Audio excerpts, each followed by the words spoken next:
إن الحمد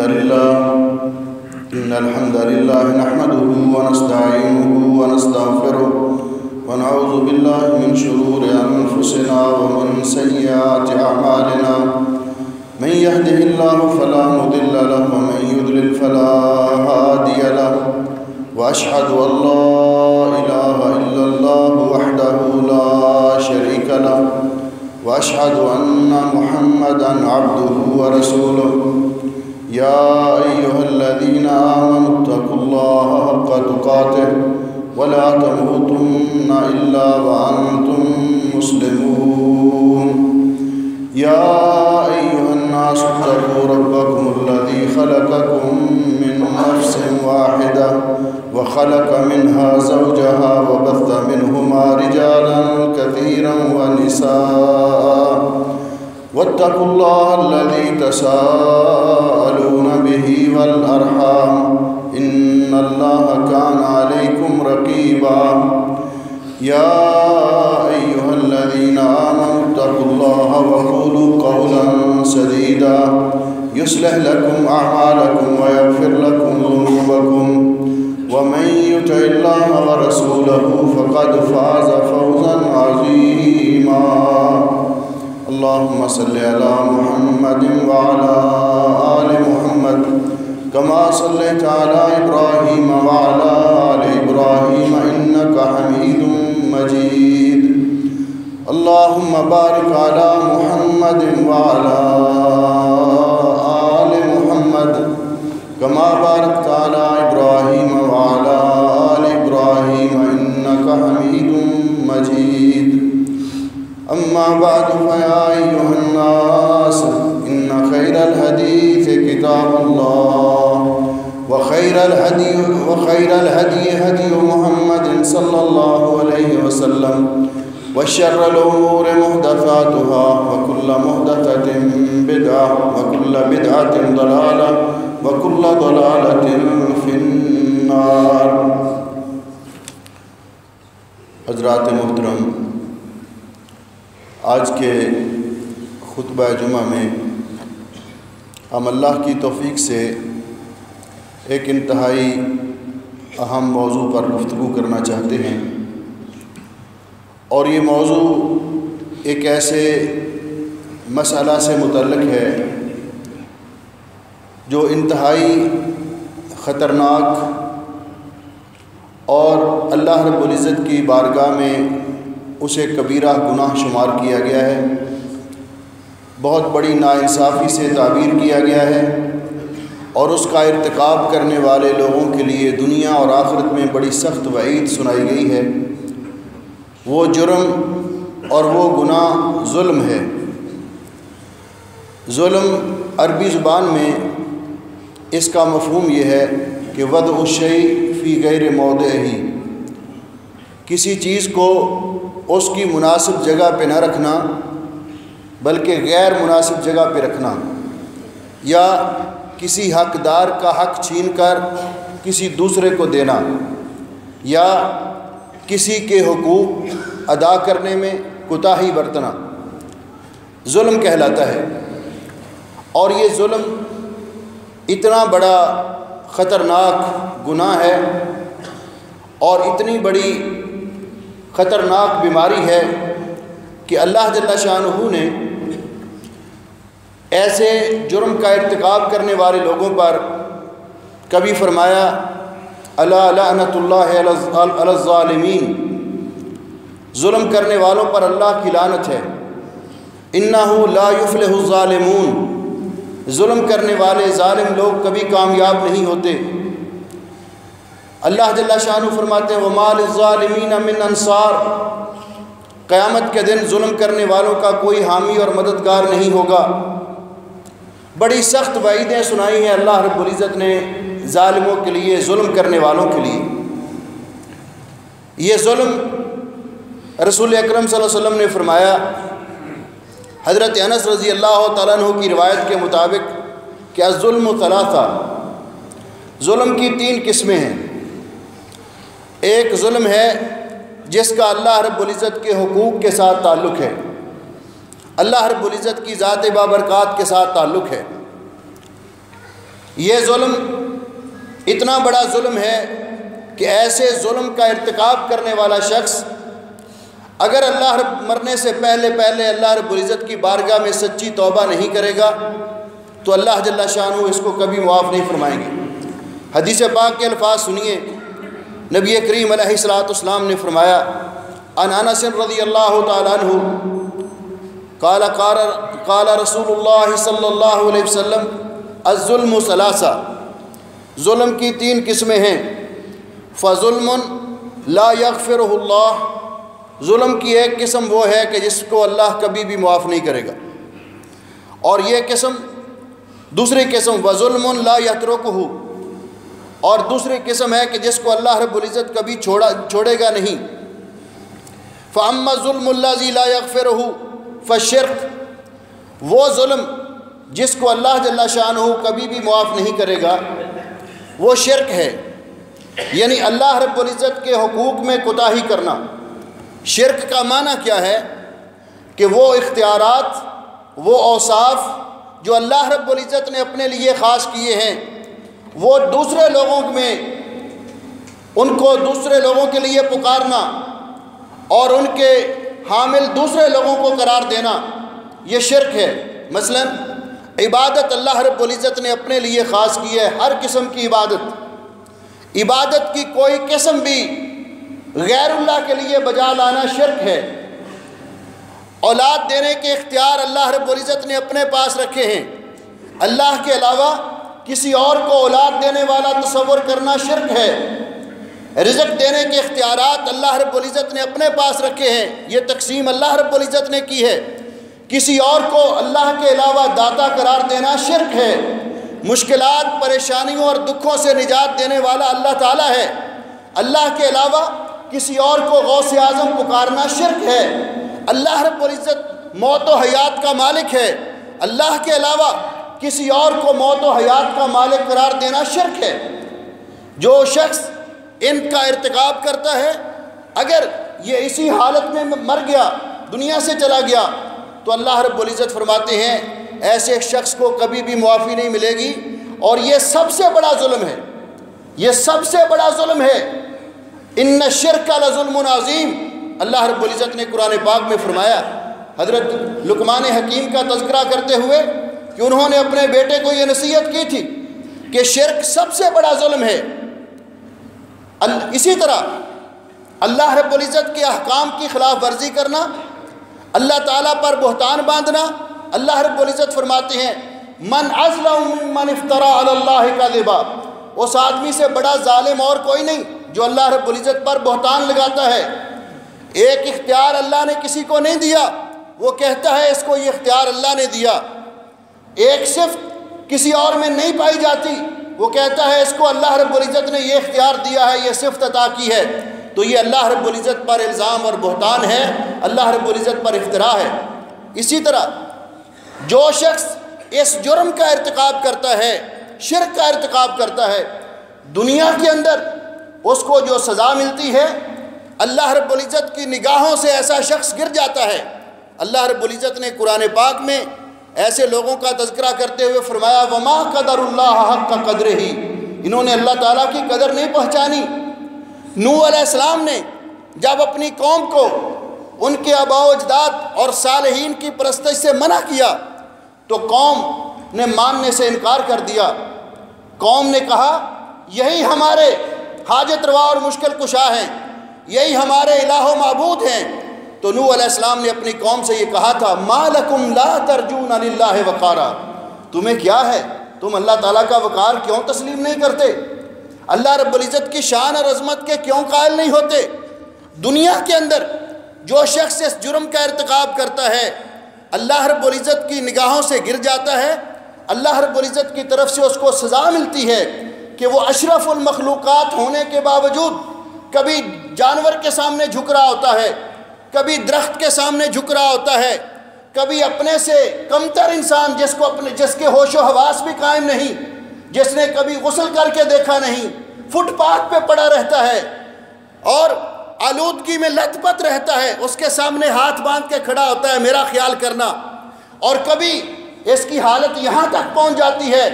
کہ اپنے حی قیوم مالک و خالق کو چھوڑ کر، جس نے فرمایا ہے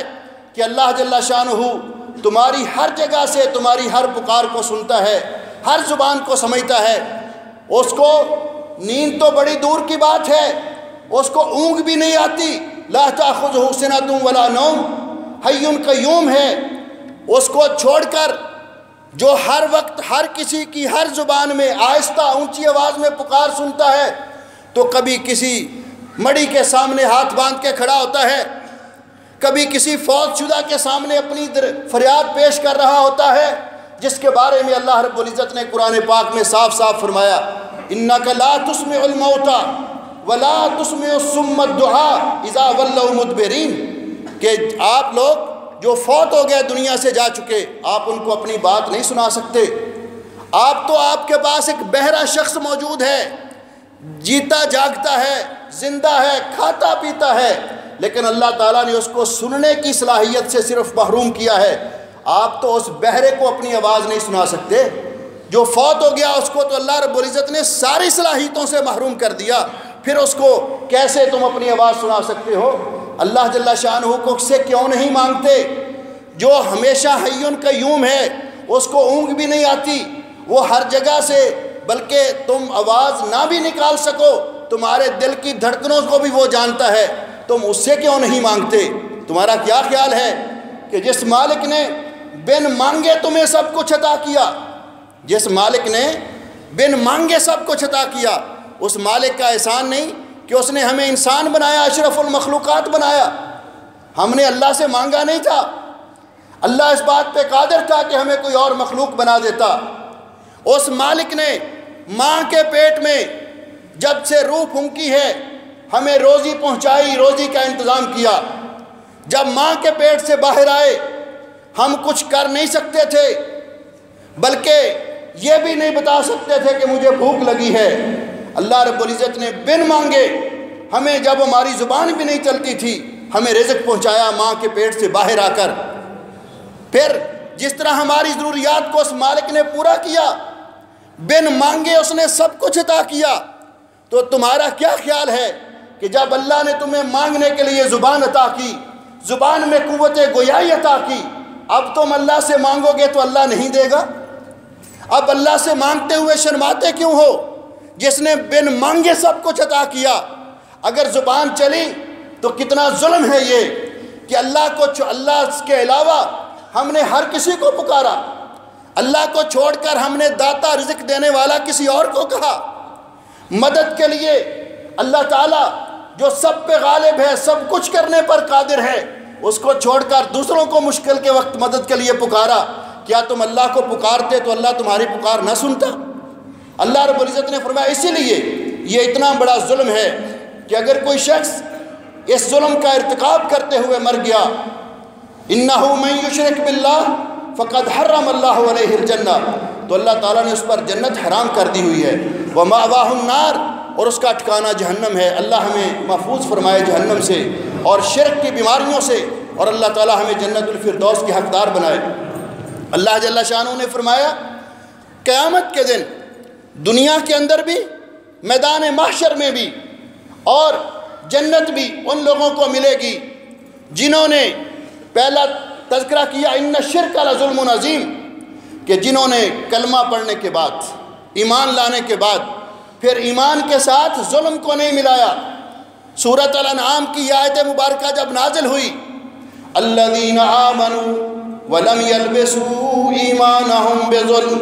اولئک لہم الامن وہم مہتدون، وہ لوگ جو ایمان لائے اور پھر الذین آمنوا ولم یلبسوا، نہیں خلط ملط کیا انہوں نے ایمانہم، اپنے ایمان کو، ظلم کے ساتھ۔ صحابہ کرام نے جب یہ آیت مبارکہ سنی بہت پریشان ہوئے۔ ہر شخص سے تھوڑی بہت کوتاہی تو ہوتی ہے، پریشانی کا اظہار کیا رسول اکرم صلی اللہ علیہ وسلم کی خدمت اقدس میں۔ آپ نے فرمایا اور کہنے لگے اے اللہ کے حبیب اینا لم یظلم نفسہ، ہم میں سے کون ہے جس پر اپنے اوپر زیادتی نہیں ہوتی؟ چھوٹے موٹی غلطیاں تو ہوتی رہتی ہیں انسان سے۔ آپ نے فرمایا اس آیت میں ظلم سے مراد وہ نہیں جو تم سمجھے ہو، اس آیت میں ظلم سے مراد یہ ہے کہ جو اللہ کے بندے لقمان حکیم نے کہا تھا ان الشرک لظلم عظیم، کہ جو ایمان لائے اور ایمان لانے کے بعد انہوں نے پھر اللہ کے ساتھ نہ اللہ کی ذات میں نہ اللہ کی صفات میں کسی کو شریک نہیں ٹھہرایا، تو شرک کرنے والا بھی ظالم، یہ اللہ کے حق میں ظلم کرتا ہے، اللہ کے حق میں کوتاہی کرتا ہے۔ والکافرون هم الظالمون، اور کفر کرنے والا بھی ظالم، کہ جو اللہ تعالیٰ کی نازل کردہ شریعت کو نہیں مانتا یہ بھی ظلم کا ارتکاب کرتا ہے، یہ بھی ظالم ہے۔ اور اسی طرح جو نبی کریم علیہ السلام کی سنت کو چھوڑ کر، آپ کے طریقے کو چھوڑ کر کوئی اور طریقہ اختیار کرتا ہے، قرآن پاک نے اس کو بھی ظالم کہا ہے۔ کیوں؟ کہ رسول اکرم صلی اللہ علیہ وسلم کو اللہ رب العزت نے دنیا میں اسی لیے بھیجا ہے اور حکم دیا ہے وَأَطِيعُوا اللَّهَ وَأَطِيعُوا الرَّسُولَ، اللہ کی اطاعت کرو، اللہ کے رسول کی اطاعت کرو، اور فرمایا وَإِن تُطِيعُوهُ تَهْتَدُوا، تم اسی وقت ہدایت پا سکتے ہو جب تم پیارے نبی حضرت محمد رسول اللہ صلی اللہ علیہ وسلم کی پیروی کرو گے، آپ کی سنت پر چلو گے۔ جو نبی علیہ السلام کی سنت پر نہیں چلتا، آپ کا راستہ چھوڑ کر کوئی اور راستہ اختیار کرتا ہے، آپ نے جو دو نور چھوڑے ہیں اس امت کے لیے، قرآن اور حدیث، اس کو چھوڑ کر اپنی مرضی کی سنتیں بنا کر نبی پاک صلی اللہ علیہ وسلم کی طرف منسوب کرتا ہے جو آپ سے ثابت نہیں ہے، تو آپ نے فرمایا جب قیامت کا دن ہوگا، قیامت کے دن یہ شخص اللہ کی بارگاہ میں کھڑا ہوگا اور اپنے ہاتھوں کو کاٹ کاٹ کے کھائے گا۔ قرآن پاک میں سورۃ فرقان اللہ رب العزت فرماتے ہیں یوم یعض الظالم علی یدیہ، اس دن کو یاد کرو جب ظالم اپنے ہاتھوں کو کاٹ کاٹ کے کھائے گا اور کیا کہے گا، یقول یا لیتنی اتخذت مع الرسول سبیلا، کاش کہ میں رسول اکرم صلی اللہ علیہ وسلم کے طریقے کو اپنا لیے ہوتا، میں نے آپ کا طریقہ اختیار کیا ہوا ہوتا، میں ادھر ادھر بھاگتا رہا، کاش کہ میں فلاں کو اپنا دوست نہ بناتا۔ میرے پاس جب قرآن پاک کی آیات پڑھی جاتی تھی تو یہ شخص آ کر کہتا تھا نہیں اس کا مطلب یہ ہے، اس کا مطلب یہ ہے، اور اس نے مجھے گمراہ کیا، تو یہاں ظالم اس کو کہا گیا جس نے رسول اکرم صلی اللہ علیہ وسلم کی سنت کو چھوڑ کر، آپ کا طریقہ چھوڑ کر کوئی اور طریقہ اختیار کیا۔ میرے بھائیوں، اسی طرح ظلم اس کو بھی کہا گیا کہ جو شخص اللہ تعالیٰ کی حدود کو کراس کرتا ہے، اللہ تعالیٰ کی حدود سے تجاوز کرتا ہے۔ آپ جانتے ہیں کہ روڈ پر یہ جو ریڈ سائنز لگے ہوئے ہیں، اشارے ہیں، سرخ اشارے، اس کا مطلب کیا ہے کہ رک جاؤ، اس سے آگے جاؤ گے تو تباہی ہے، جان کا خطرہ ہے۔ اللہ رب العزت نے بھی حدود مقرر کی ہیں، فرمایا یہاں رک جاؤ، اس سے آگے بڑھو گے تو ایمان کا خطرہ ہے، تمہارا ایمان باقی نہیں رہے گا۔ اور اللہ رب العزت فرماتے ہیں وَمَن يَتَعَدَّ حُدُودَ اللَّهِ فَقَدْ ظَلَمَ نَفْسَهُ، جو اللہ تعالیٰ کی حدود سے تجاوز کرتا ہے وہ اپنی جان پر ظلم کرتا ہے۔ اللہ رب العزت نے جو حدیں مقرر کی ہیں ان کی تفصیل انشاءاللہ پھر کبھی بیان کریں گے۔ جس طرح یہ ظلم ہے کہ اللہ رب العزت نے اپنے حق میں کوتاہی کو، اپنے رسول حضرت محمد صلی اللہ علیہ وسلم کے حق میں کوتاہی کو ظلم قرار دیا ہے، اپنی حدود سے تجاوز کو ظلم قرار دیا ہے، اسی طرح اللہ جل شانہ نے اس بات کو بھی ظلم قرار دیا ہے کہ یہ جان اللہ رب العزت کی نعمت ہے۔ مجھے اور آپ کو اللہ تعالیٰ نے جو زندگی عطا کی ہے یہ اللہ رب العزت کی بہت بڑی نعمت ہے۔ کوئی شخص اپنے آپ کو اس نعمت سے محروم کرتا ہے، اس جان کا خاتمہ کرتا ہے۔ اللہ نے ایک وقت مقرر کیا ہے کہ کسی کو 20 سال عمر عطا کی، کسی کو 40 سال عمر عطا کی، کسی کو 60 سال، کسی کو اس سے زیادہ۔ یہ عمر، یہ زندگی کے سانس اللہ تعالیٰ کی طرف سے بہت بڑی نعمت ہے، لیکن ایک شخص اس زندگی کو ختم کرنے کی کوشش کرتا ہے، خودکشی کرتا ہے، تو اللہ رب العزت نے اس کو بھی ظلم قرار دیا، اللہ جل شانہ نے اس کو بھی حرام قرار دیا۔ اللہ رب العزت کا ارشاد گرامی ہے وَلَا تَقْتُلُوا أَنفُسَكُمْ إِنَّ اللَّهَ كَانَ بِكُمْ رَحِيمًا وَمَنْ يَفْعَلْ ذَلِكَ عُدْوَانًا وَظُلْمًا فَسَوْفَ نُصْلِيهِ نَارًا وَكَانَ ذَلِكَ عَلَى اللَّهِ يَسِيرًا، کہ اپنی جانوں کو، اپنے آپ کو قتل نہ کرو، اللہ رب العزت نے اس سے تمہیں منع کیا ہے، اور اللہ تعالیٰ تم پر بڑا مہربان ہے، تمہیں پہلے متنبہ کرتا ہے، اور اللہ رب العزت نے تمہیں زندگی کی نعمت عطا کی ہے۔ لیکن جو خود اپنی جان کو قتل کرے گا، مصیبت میں، ہلاکت میں ڈالے گا، عدواناً و ظلماً،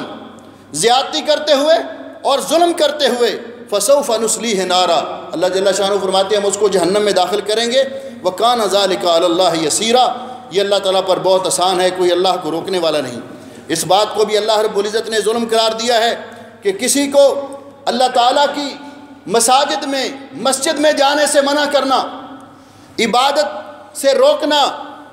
مسجد میں جا کر مسلمانوں کے ساتھ عبادت کرنے سے روکنا، مسجدوں کو ویران کرنے کی کوشش کرنا۔ اللہ رب العزت فرماتے ہیں وَمَنْ أَظْلَمُ، اس شخص سے بڑا ظالم کون ہو سکتا ہے، مِمَّن مَنَعَ مَسَاجِدَ اللَّهِ أَن يُذْكَرَ فِيهَا اسْمُهُ، کہ جو اللہ تعالیٰ کی مساجد سے منع کرتا ہے کہ اس میں اللہ کا نام لیا جائے، وَسَعَىٰ فِي خَرَابِهَا، اور مساجد کو ویران کرنے کی کوشش کرتا ہے۔ أُولَٰئِكَ مَا كَانَ لَهُم مَّن يَدْخُلُوهَا إِلَّا خَائِفِينَ لَهُم فِي الدُّنْيَا خِزْيٌ وَلَهُم فِي الْآخِرَةِ عَذَابٌ عَظِيمٌ، کہ اللہ رب العزت نے فرمایا یہ مسجدوں میں داخل بھی ہوتے ہیں تو ڈرتے ہوئے داخل ہوتے ہیں، اور ان کے لیے دنیا میں بھی رسوائی ہے اور آخرت میں ان کے لیے بھی بہت بڑا عذاب ہے۔ ایک تو ظلم کی یہ قسم ہے کہ جس کو اللہ رب العزت نے حرام قرار دیا، منع کیا۔ اللہ رب العزت کو یہ ظلم اتنا ناپسند ہے کہ اللہ رب العزت فرماتے ہیں کہ اللہ رب العزت وَمَا رَبُّكَ بِظَلَّامٍ لِّلْعَبِيدِ، اللہ کبھی اپنے بندوں پر ظلم نہیں کرتا۔ حدیث قدسی ہے، نبی کریم علیہ السلام نے فرمایا کہ اللہ جل شانہ فرماتے ہیں 10 ندائیں اللہ جل شانہ نے اپنے بندوں کو دی ہیں، حدیث ابو ذر رضی اللہ تعالیٰ عنہ میں۔ ان میں سے ایک ندا اللہ تعالیٰ کی یہ بھی ہے کہ یا عبادی،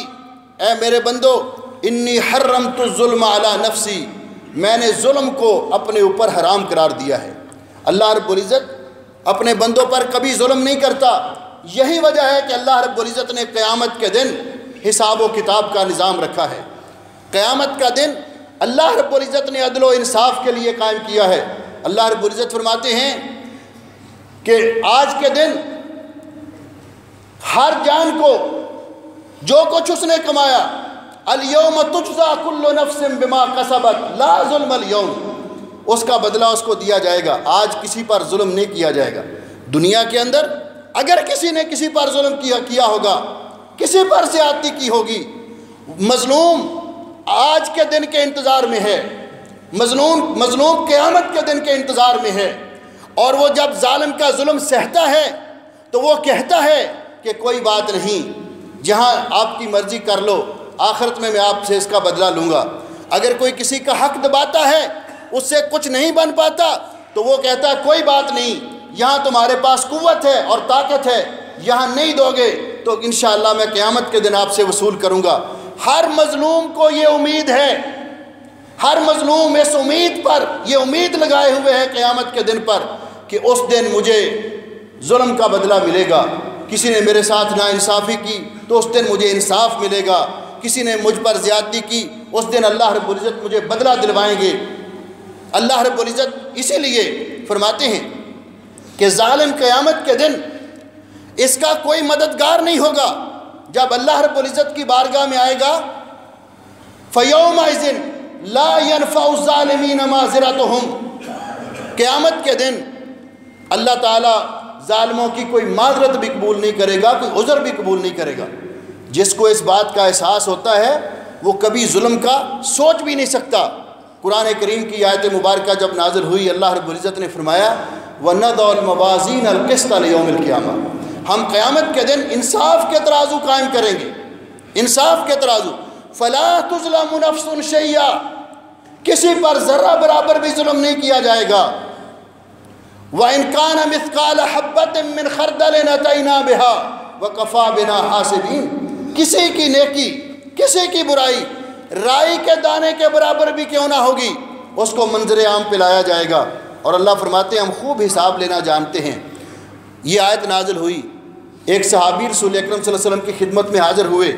جن کو ایمان تھا اور یقین تھا۔ ہم تو بڑی آسانی سے کہہ دیتے ہیں اور بعض جملے ہم ایسے بول جاتے ہیں ہم غور بھی نہیں کرتے کہ یہ بات کہاں تک پہنچتی ہے کہ جی آخرت کس نے دیکھی ہے، اگلا جہان کس نے دیکھا ہے، قیامت کس نے دیکھی ہے۔ ہم بڑی آسانی سے زبان کو حرکت دے کر یہ جملہ ادا کرتے ہیں، حالانکہ میں سمجھتا ہوں کہ زبان سے یہ جملہ ادا کرنا یہ کفریہ کلمات ہیں، کیونکہ آخرت پر ایمان کے 6 ارکان میں سے ایک رکن ہے۔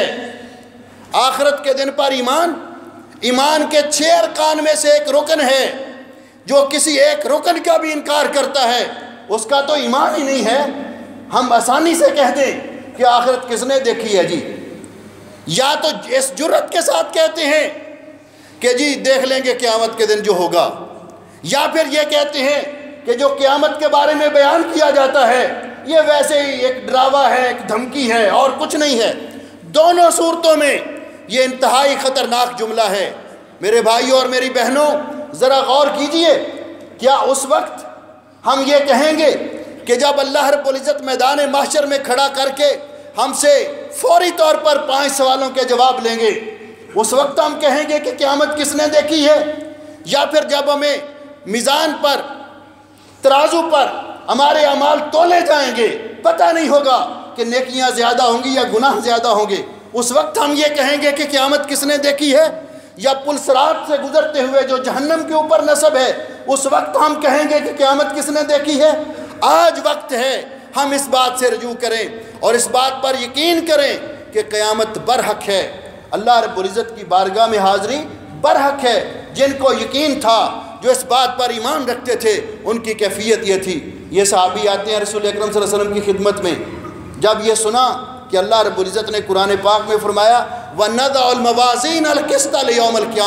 الْقِيَامَةِ، ہم قیامت کے دن انصاف کے ترازو قائم کریں گے، کسی پر ذرا برابر ظلم نہیں ہوگا، نیکیاں بھی تولی جائیں گی، گناہ بھی تولے جائیں گے۔ اس نے آ کر کہا حضرت جی میرے غلام ہیں، میرے نوکر ہیں، میں ان کو کام پہ لگاتا ہوں، میں ان کو حکم دیتا ہوں، کبھی میرا حکم نہیں مانتے، کبھی میں ان کو کسی کام کے لیے بھیجتا ہوں، آ کر جھوٹ بولتے ہیں، جو کام ان کے ذمے لگاتا ہوں وہ کرتے نہیں، فَأَضْرِبُهُمْ وَأَشْتِمُهُمْ، اور میں پھر کبھی ان کو غصے میں آ کر سزا دیتا ہوں، مارتا ہوں، گالی گلوچ کرتا ہوں۔ کیا اللہ مجھ سے بھی حساب لے گا؟ اداروں کے سربراہ جن کے ماتحت لوگ کام کرتے ہیں جانتے ہیں کہ جب غصہ آتا ہے معمولی سی غلطی پر اتنی بڑی سزا دیتے ہیں، اور آپ اخباروں میں پڑھتے رہتے ہیں آئے روز کہ ایک بچے نے چھٹی مانگی، اس کے باس نے اس کے کان اور ناک کاٹ دیے، ایک بچے نے گھر جانے کے لیے اجازت مانگی، اس نے مار کے جان سے مار دیا۔ جب غصے میں آتا ہے کوئی، اس کو کوئی حساب نہیں رہتا کہ میں کتنی سزا دینی ہے۔ یہ بندہ صحابی پریشان ہو گیا۔ نبی علیہ السلام نے فرمایا اللہ کے بندے، قیامت کے دن اللہ تعالیٰ اس طرح انصاف کریں گے کہ تیرا جرم اور تیری سزا اور ان کا جرم، ان کو ترازو میں رکھ کر تولا جائے گا۔ اگر تو برابر سرابر ہوں گے لا لک ولا علیک، تو پھر ٹھیک ہے، آپ اپنے جرم کے برابر آپ نے سزا دی، وہ بھی اپنے گھر، تم بھی اپنے گھر، کسی سے کوئی باز پرس نہیں ہوگی۔ اور اگر ان کا جرم زیادہ ہوا، تیری سزا کم ہوئی، اللہ تعالیٰ ان کی نیکیاں لے کر تمہیں دے گا، بدلہ دلوائے گا۔ اور اگر تیری سزا زیادہ ہوئی، ان کا جرم کم ہوا، تو اللہ رب العزت تجھ سے ان کو بدلہ دلوائے گا۔ وہ صحابی فجعل یبکی ویہتف، رونے لگا اور کہنے لگا اللہ کے حبیب آپ گواہ رہیے، میں نے سب کو اللہ کی راہ میں آزاد کر دیا۔ قیامت کا حساب بڑا مشکل ہے،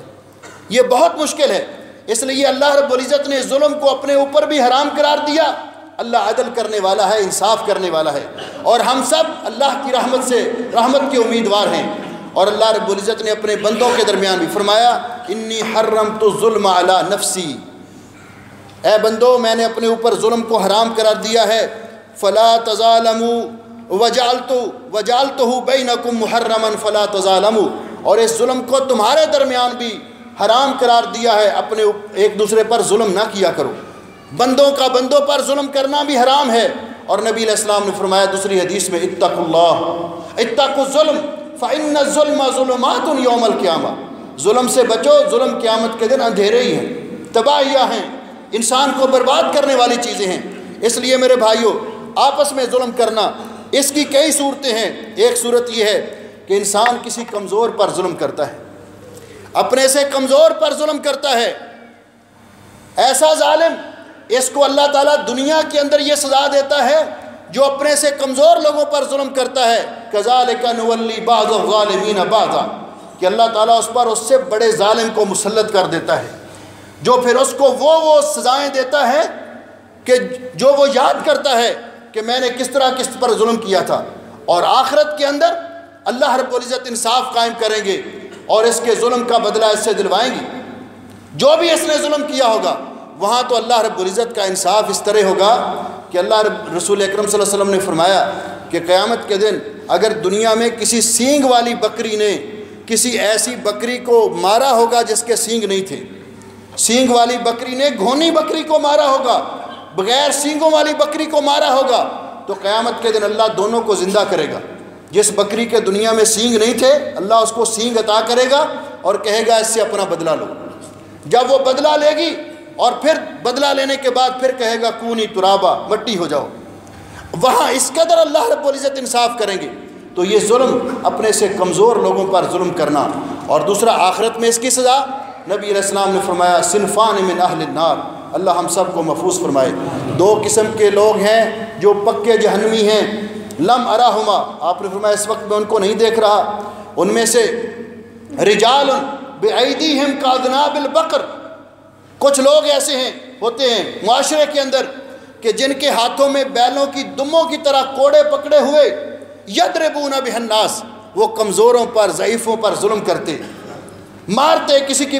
پگڑی اچھالتے، سرے بازار کسی کو رسوا کر دیتے۔ آپ نے فرمایا یہ لوگ جہنمی ہیں، یہ جنت میں نہیں جا سکیں گے۔ وَنِسَاءٌ قَاسِيَاتٌ عَارِيَاتٌ مَائِلَاتٌ مُمِيلَاتٌ رُؤُوسُهُنَّ كَأَسْنِمَةِ الْبُخْتِ، اور ایسی عورتیں جو لباس پہننے کے باوجود برہنہ معلوم ہوتی، یا لباس اتنا شفاف اور باریک ہے کہ جسم نظر آتا، یا لباس اتنا چست اور تنگ ہے کہ جسم کی ساخت ظاہر ہوتی، ایسے معلوم ہوتا ہے جیسے انہوں نے لباس پہنا ہی نہیں، اور لوگوں کی طرف مائل ہونے والی، خود لوگوں کو اپنی طرف مائل کرنے والی، سر پہ بختی اونٹنیوں کی طرح انہوں نے جوڑے بنائے ہوئے۔ آپ نے فرمایا لا يدخلن الجنہ، یہ جنت میں نہیں جا سکیں گی، ولا یجدن ریحھا، اور نہ ہی جنت کی خوشبو پا سکیں گی۔ اس لیے یہ ظلم، کسی کمزور پر ظلم کرنا، مظلوم اس بات کی خواہش رکھتا، اور نبی علیہ السلام نے فرمایا اتقوا دعوت المظلوم فإنہ لیس بینہ وبینہا حجاب، مظلوم کی بد دعا سے بچو، مظلوم کی بد دعا اور اللہ کے درمیان کوئی پردہ نہیں ہے۔ جب مظلوم ظالم کے خلاف بد دعا کرتا ہے تو اللہ تعالیٰ فرماتے ہیں لَأَنْصُرَنَّكَ وَبِعِزَّتِي وَجَلَالِي، مجھے میری عزت کی قسم، میرے جلال کی قسم، لَأَنْصُرَنَّكَ، میں تیری مدد ضرور کروں گا، وَلَوْ بَعْدَ حِينٍ، اگرچہ مجھے پتہ ہے کہ میں نے ظالم کو کب پکڑنا ہے، اگرچہ کچھ عرصے کے بعد ہی کیوں نہیں، اے مظلوم میں تیری مدد ضرور کروں گا۔ تو انسان کے آپس کے درمیان اسی ظلم کرنا، اس کو بھی اللہ رب العزت نے حرام قرار دیا۔ اس لیے رسول اکرم صلی اللہ علیہ وسلم نے فرمایا انصر اخاک ظالما او مظلوما، اپنے بھائی کی مدد کرو خواہ وہ ظالم ہو یا مظلوم ہو۔ صحابہ کرام نے پوچھا حضرت جی مظلوم کی مدد کرنا تو سمجھ آتا ہے، ظالم کی مدد کرنا کیسے ہے؟ تو آپ نے فرمایا ظالم کی مدد کرنا یہ ہے کہ اس کو ظلم سے منع کرو، اس کو ظلم سے منع کرو، گویا کہ اس کو ظلم سے منع کر کے آپ اس کی مدد کر رہے ہیں، آپ اس پر احسان کر رہے ہیں، آپ اس کو بربادی اور تباہی سے بچا رہے ہیں۔ ظالم کی ظلم میں معاونت کرنا، ظلم کرنے میں اس کی مدد کرنا، اس کا تعاون کرنا، اس کی کامیابی پہ خوش ہونا، یہ اتنا بڑا گناہ ہے کہ حضرت میمون ابن مہران فرماتے ہیں کہ ظلم کرنے والا، اس کا تعاون کرنے والا اور اس کے ظلم پر خوش ہونے والا، یہ جرم کے اندر تینوں لوگ برابر ہیں۔ اور اللہ رب العزت نے قرآن پاک میں فرمایا وَلَا تَرْكَنُوا إِلَى الَّذِينَ ظَلَمُوا فَتَمَسَّكُمُ النَّارُ وَمَا لَكُم مِّن دُونِ اللَّهِ مِنْ أَوْلِيَاءَ ثُمَّ لَا تُنصَرُونَ، اور تم ان لوگوں کی طرف مائل نہ ہو جو ظلم کرتے ہیں، ظالموں کے امدادی نہ بنو، تعاون کرنے والے نہ بنو، کہیں ایسے نہ ہو کہ تمہیں بھی ان کے ساتھ جہنم کی آگ چھو لے اور تم بھی جہنم کی آگ کا شکار ہو جاؤ۔ میرے بھائیوں اور میری بہنوں، ظلم کی اقسام میں سے ایک ظلم کی قسم یہ بھی ہے کہ اولاد کے درمیان انصاف نہ کرنا، اولاد کے درمیان انصاف نہ کرنا۔ نبی پاک صلی اللہ علیہ وسلم کے ایک صحابی حضرت نعمان ابن بشیر نبی علیہ السلام کی خدمت میں حاضر ہوئے، کہنے لگے حضرت جی میں نے اپنے بیٹے کو ایک اونٹ دیا ہے، بعض روایات میں غلام دیا ہے، میں آپ کو اس پر گواہ بنانا چاہتا ہوں۔ نبی علیہ السلام نے فرمایا تیری اور اولاد بھی ہے؟ جی اور اولاد بھی ہے۔ آپ نے فرمایا تو نے سب کو ایک ایک اونٹ یا غلام دیا ہے؟ کہا جی نہیں صرف اسی کو دے رہا ہوں۔ تو آپ نے فرمایا انی لا اشہد ولا جور، میں ظلم پر گواہ نہیں بنتا۔ اتقوا اللہ، اللہ سے ڈرو، وعدلوا بین اولادکم، اپنی اولاد کے درمیان عدل و انصاف کرو۔ ایک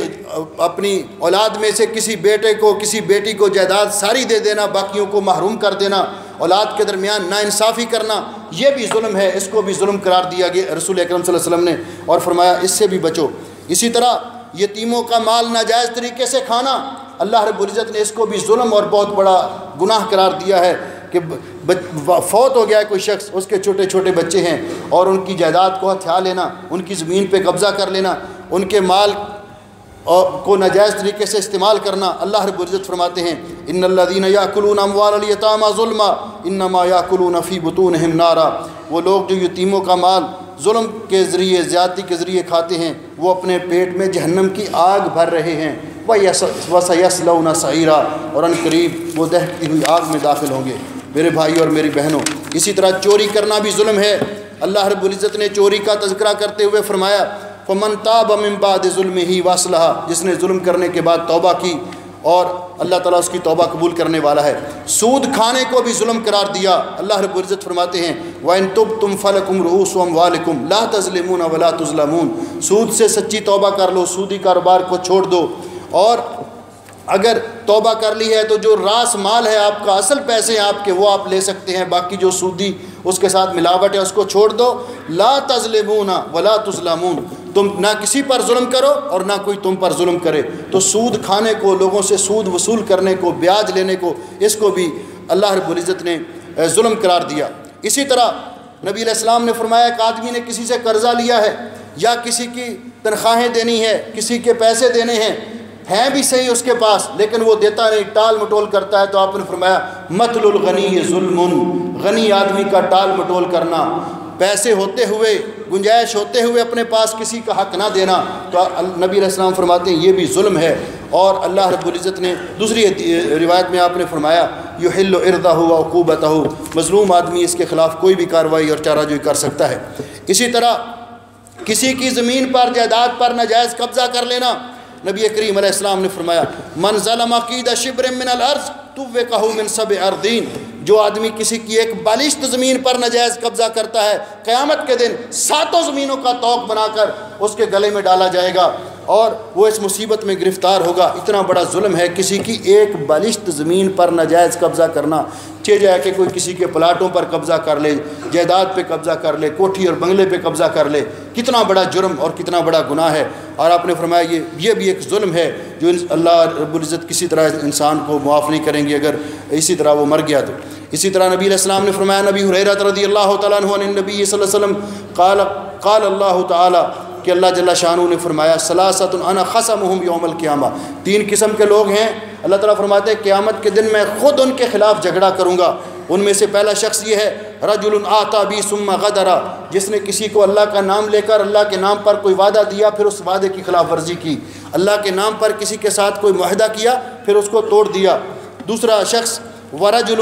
باع حرا فاکل ثمنہ، دوسرا وہ شخص جس نے کسی آزاد آدمی کو بیچ دیا، کسی کو تاوان لینے کے لیے اغوا کر لیا، کسی بچے کو اٹھا کر آگے بیچ دیا، کسی آزاد آدمی کو بیچ دیا، کیونکہ اس دور میں غلاموں کے خرید و فروخت کا سلسلہ تو تھا لیکن آزاد آدمی کو بیچنا کسی دور میں بھی حرام ہے، کسی کو کسی کے حوالے کر کے پیسے وصول کر لیے، تو فرمایا یہ شخص قیامت کے دن اللہ فرماتے ہیں اس کے خلاف، ایسے مجرم کے خلاف جس نے یہ کارروائی کی، میں خود جھگڑا کروں گا۔ اور تیسرا شخص ورجل استاجر اجیرا، جس نے کسی شخص کو مزدوری پہ لگایا فاستوفى منہ، اس سے کام تو پورا لیا ولم یؤتہ اجرہ، لیکن اس کی مزدوری نہیں دی اور کہہ دیا کہ یا تو دی نہیں یا جس طرح آج کل کہا جاتا ہے جو کرنا ہے کر لو۔ کتنی بڑی جرت کی بات ہے۔ مجھے بتا رہا تھا ایک مسئلے والا ساتھی، کہنے لگا وہ ایک آدمی نے کام کروا کے ہم سے پیسے نہیں دیے، تو میں نے کہا حاجی کوئی بات نہیں، ہم قیامت کا دن ہم وصول کر لیں گے قیامت کے دن۔ تو کہتا ہے جہنم میں آ کر مجھ سے لینا۔ کتنی بڑی جرت کی بات ہے کہ انسان بات کرتے ہوئے گھبراتا ہی نہیں، ڈرتا ہی نہیں، اس قدر۔ آج میں نے ایک رسالے پہ ایک پڑھا مضمون کہ ایک آدمی اس کے پاس ایک آدمی نے مزدوری کی، تو اس نے سارا کام لے لیا اور کہنے لگا، اس نے کہا کہ میرے پیسے، اس نے کہا کوئی پیسے نہیں، جو کرنا ہے کر لو۔ اس نے کہا میں کر کیا سکتا ہوں، دعا ہی کر سکتا ہوں۔ اس نے کہا چلو دعا کر کے بھی دیکھ لو۔ تو وہ بندہ گیا، اس نے جا کر رو رو کے اللہ کے سامنے دعا کی، اور وہ بیمار ہو گیا، ایسی بیماری میں مبتلا ہوا، اس کو احساس ہو گیا کہ اس مظلوم کی بد دعا مجھے لگی ہے۔ پھر وہ آدمی اس کے پاس گیا تو کہ میں دیکھوں وہ کیسے ہے، تو وہ سخت قسم کی اذیت میں مبتلا تھا۔ وہ اس کو دیکھ کر ہی اپنی اولاد کو کہنے لگا یار اس کے پیسے دے دو اور اسے کہو مجھے معاف کر دے۔ سمجھتا نہیں انسان کہ اللہ رب العزت کی پکڑ کس طرح آ جائے۔ اس لیے رسول اکرم صلی اللہ علیہ وسلم نے فرمایا کہ اللہ جل شانہ ڈیل دیتے ہیں ظالم کو، مہلت دیتے ہیں، ان اللہ لا یملی الظالم حتی اذا اخذہ لم یفلتہ، ڈیل دیتے ہیں اللہ تعالیٰ، پھر جب اللہ پکڑ لیتا ہے تو پھر اللہ تعالیٰ کی پکڑ سے یہ چھوٹ نہیں سکتا۔ اسی طرح میرے بھائیوں، خواتین کو یا کسی بھی وارث کو اس کی وراثت سے محروم کرنا بھی ظلم ہے۔ بیویوں کے درمیان ناانصافی کرنا، اگر کسی نے ایک سے زیادہ شادیاں کی ہیں تو اس کو بھی نبی علیہ السلام نے ظلم قرار دیا ہے۔ ہمسایوں سے برا سلوک کرنا، اس کو بھی ظلم قرار دیا ہے۔ اللہ جل شانہ کی بارگاہ میں ہمیں دعا کرنی چاہیے کہ اللہ جل شانہ جو انسان کے ہر قسم کے اعمال کو دیکھ رہا ہے، ہمیں توفیق بخشے کہ ہم اس کی رضامندی کے لیے نیک اعمال کریں، اپنے کسی پر اللہ ہم سے ظلم نہ کروائے، ہمیں اللہ تعالیٰ ظلم سے بچائے، ظلم کی تباہیوں سے بچائے، ظالم بننے سے بھی بچائے اور مظلوم بننے سے بھی بچائے۔ رسول اکرم صلی اللہ علیہ وسلم دعا کیا کرتے تھے کہ اللہ میں تجھ سے اس بات کی پناہ مانگتا ہوں کہ میں کسی پر ظلم کروں یا کوئی مجھ پر ظلم کرے، نہ اللہ ہمیں ظالم بننے سے بھی بچائے اور کسی کے ظلم کا شکار ہونے سے بھی بچائے۔ اس لیے اللہ رب العزت نے یہ ڈھیل دے رکھی ہے۔ نبی کریم علیہ الصلوۃ والسلام فرماتے ہیں کہ میرے بھائیوں، آپ کا فرمان ذرا غور سے سنیے۔ عن ابی ہریرہ رضی اللہ تعالیٰ عنہ، حضرت ابو ہریرہ رضی اللہ تعالیٰ عنہ سے روایت ہے کہ رسول اکرم صلی اللہ علیہ وسلم نے فرمایا من کانت له مظلمۃ لاخیہ من عرضہ او شیء فلیتحللہ منہ اليوم قبل الا یکون دینار ولا درہم۔ جس آدمی نے کسی آدمی کے ساتھ جس کا کوئی معاملہ ہو دنیا میں، کسی بھائی کے ساتھ، کسی پر اس نے زیادتی کی ہو، کسی پر اس سے ظلم ہو گیا ہو، تو قیامت کے دن کے آنے سے پہلے اس کے ساتھ معاملہ صاف کر لے، اس سے معافی مانگ لے، اس سے معاف کروا لے، اپنا معاملہ طے کر لے، اس لیے کہ قیامت کے دن درہم و دینار نہیں ہوں گے، دینے کے لیے پیسے نہیں ہوں گے، بلکہ قیامت کے دن جو بدلہ دیا جائے گا وہ نیکیوں کے ساتھ دیا جائے گا۔ اگر انسان کے پاس اس کے نیک اعمال ہوئے تو وہ لے کر ان لوگوں کو دیے جائیں گے جن پر اس نے ظلم کیا، اگر اس کے پاس نیک اعمال نہ ہوئے تو ان کے گناہ لے کر اس پر ڈال دیے جائیں گے جس نے ان پر ظلم کیا۔ اس لیے اللہ جل شانہ ہمیں اس خطرناک بیماری، اس عظیم گناہ اور جرم سے اللہ ہمیں محفوظ فرمائے، اور اس دنیا کے اندر ہی اللہ جل شانہ اپنے فضل و رحمت سے ہمیں معاف کر دے۔ اور اگر کسی کے بھائی نے، کسی بہن نے، کسی کے ساتھ ایسا معاملہ ہوا ہے تو ابھی وقت ہے، اپنا معاملہ دنیا کے اندر ہی صاف کر لینا چاہیے اور معافی مانگ لینی چاہیے، اس حقدار کا حق اس کو دے دینا چاہیے۔ آخرت کے معاملے بڑے سخت ہیں۔ اللہ جل شانہ ہماری دنیا اور آخرت بہتر بنائے۔ اقول قولی ھذا استغفر اللہ لی ولکم۔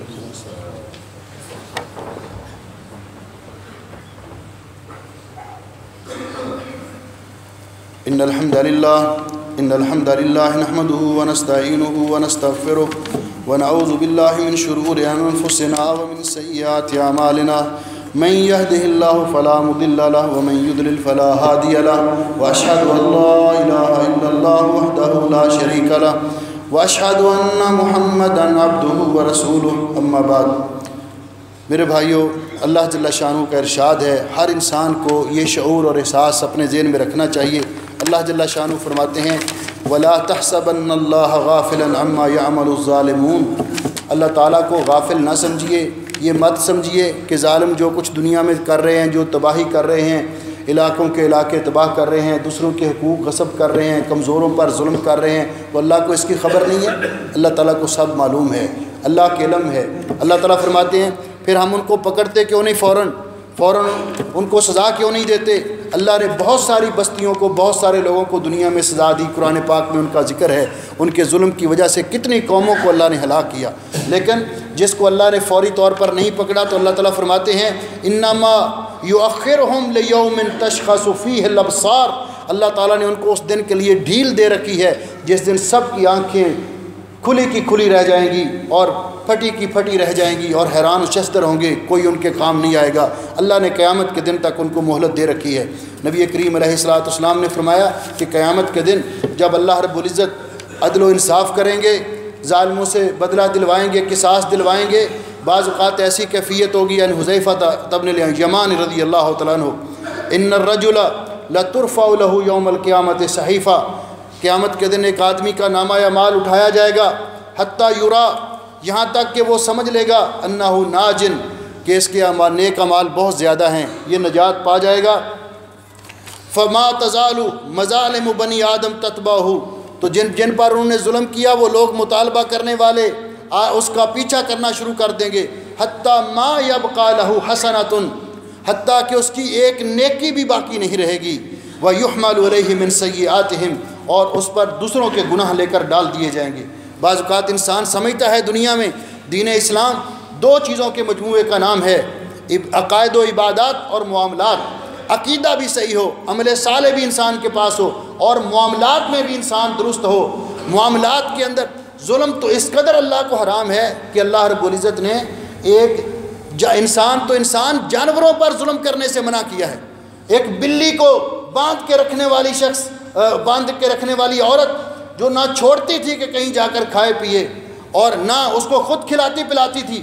بلی بھوکی مر گئی، نبی علیہ السلام نے فرمایا اللہ نے اس کے بدلے اس کو جہنم میں بھیج دیا۔ اس نے ایک حیوان پر ظلم کیا۔ نبی علیہ السلام نے اونٹ کو دیکھا، اونٹ دبلا پتلا تھا، اس کے مالک کو بلایا، یہ اونٹ تیرا شکایت کر رہا ہے، تم اس سے کام زیادہ لیتے ہو، چارہ کم دیتے ہو، اس سے کام مناسب لیا کرو اور چارہ پیٹ بھر کر اس کے دیا کرو۔ چیونٹیوں کو قتل کرنے سے اللہ تعالیٰ نے منع فرمایا۔ اللہ رب العزت تو اتنا رحیم ہے، کریم ہے، وہ اپنے بندوں پر ظلم کو کیسے برداشت کر سکتا ہے؟ اس لیے نبی کریم علیہ الصلوۃ والسلام فرماتے ہیں، حضرت ابو ہریرہ رضی اللہ تعالیٰ عنہ سے روایت ہے، ایک دن آپ نے پوچھا اتدرون ما المفلس، جانتے ہو مفلس کون ہوتا ہے؟ صحابہ کرام نے کہا المفلس فینا من لا درہم لہ ولا متاع، ہم میں سے مفلس وہ ہوتا ہے جس کے پاس کوئی درہم و دینار نہ ہو، دنیا کا ساز و سامان نہ ہو۔ آپ نے فرمایا یہ مفلس نہیں، حقیقی مفلس یہ ہے، ان المفلس من امتی من یاتی یوم القیامہ بصلاۃ و صیام و زکوٰۃ، جو قیامت کے دن بہت ساری نمازیں، روزے، زکوٰۃ لے کر آئے گا، ویاتی، اور ادھر سے مطالبہ کرنے والے آئے، یعنی عبادات کرنے والا تھا، نیکیاں کرنے والا تھا، لیکن معاملات میں کورا تھا، کسی پر ظلم کیا، کسی پر زیادتی کی پرواہ نہیں کرتا تھا۔ اب اس کے پاس نیکیاں بہت ہیں، لیکن جن پر ظلم کیا اس نے وہ آ رہے ہیں۔ ایک آدمی آ کر کہہ رہا ہے اللہ اس نے مجھے دنیا میں برا بھلا کہا تھا، اس نے مجھ پر تہمت لگائی تھی، اکل مال ھذا، میرا مال کھا گیا تھا، مجھے قتل کیا تھا، مجھے مارا تھا، تو اللہ نبی علیہ السلام نے فرمایا فیوتا ھذا من حسناتہ وھذا من حسناتہ، سب میں اس کی نیکیاں تقسیم کر دی جائیں گی، اتنی بڑی نیکیوں کے مالک شخص کی نیکیاں تقسیم کر دی جائیں گی۔ فإن فنیت حسناتہ، جب اس کی نیکیاں ختم ہو جائیں گی اور مطالبہ کرنے والے ابھی باقی ہوں گے، تو آپ نے فرمایا اخذ من خطایاہم، ان کی غلطیاں گناہ لے کر اس کے اوپر ڈالے جائیں گی، ثم طرح فی النار، پھر اتنی بڑی نیکیوں کا مالک جہنم میں پھینک دیا جائے گا۔ میرے بھائی اور میری بہنوں، اللہ ہمیں اس بدبختی سے بچائے، اللہ نیکیاں کرنے کی توفیق بھی عطا کرے اور قبول بھی فرما لے، اور عبادات کی بھی توفیق عطا فرمائے اپنے منشا کے مطابق اور اپنے نبی کی سنت کے مطابق، اور معاملات میں بھی اللہ ہمیں درست رویہ اختیار کرنے کی توفیق بخشے۔ میرے محترم بھائیوں، ہمارے ایک محترم قاری عبدالمنان طور صاحب، ان کی والدہ پچھلے دنوں فوت ہو گئی ہیں، دعا کریں کہ اللہ ان کی مغفرت فرمائے۔ رات کو ایک ساتھی نے اپیل کی تھی کہ ان کے والد بیمار ہیں، ہمارے بھائی خالد لطیف صاحب ہاسپٹل میں ہیں، ان کا فون آیا تھا جمعے سے پہلے، میری والدہ پاکستان میں بیمار ہیں، اور بھی جو بیمار ہیں سب کے لیے دعا کریں اللہ بیماروں کو شفا دے، جو پریشان ہیں اللہ ان کی پریشانیاں دور فرمائے، جو فوت ہو گئے اللہ ان کی مغفرت فرمائے۔ عالم اسلام کے حالات اس وقت بہت مخدوش ہیں، دعا کریں کہ اللہ رب العزت عالم اسلام کو اپنے حفظ و امان میں رکھے، مسلمانوں کو ہر قسم کے شر اور فتنے سے بچائے۔ ان اللہ و ملائکتہ یصلون علی النبی یا ایھا الذین آمنوا صلوا علیہ وسلموا تسلیما، اللهم صل علی محمد وعلی آل محمد کما صلیت علی ابراہیم وعلی آل ابراہیم انک حمید مجید، اللهم بارک علی محمد وعلی آل محمد کما بارکت علی ابراہیم وعلی آل ابراہیم انک حمید مجید۔ ربنا ظلمنا انفسنا وان لم تغفر لنا وترحمنا وان لم تغفر لنا وترحمنا لنكونن من الخاسرين اللهم إنك عفو تحب العفو فاعف عنا اللهم اشف مرضانا ومرضى المسلمين اللهم اقض حاجاتنا وحاجات المسلمين اللهم أنت ولينا في الدنيا والآخرة توفنا مسلمين والحقنا بالصالحين اللهم اجعل هذا البلد آمنا مطمئنا وسائر بلاد المسلمين سبحان ربك رب العزة عما يصفون وسلام على المرسلين والحمد لله رب العالمين.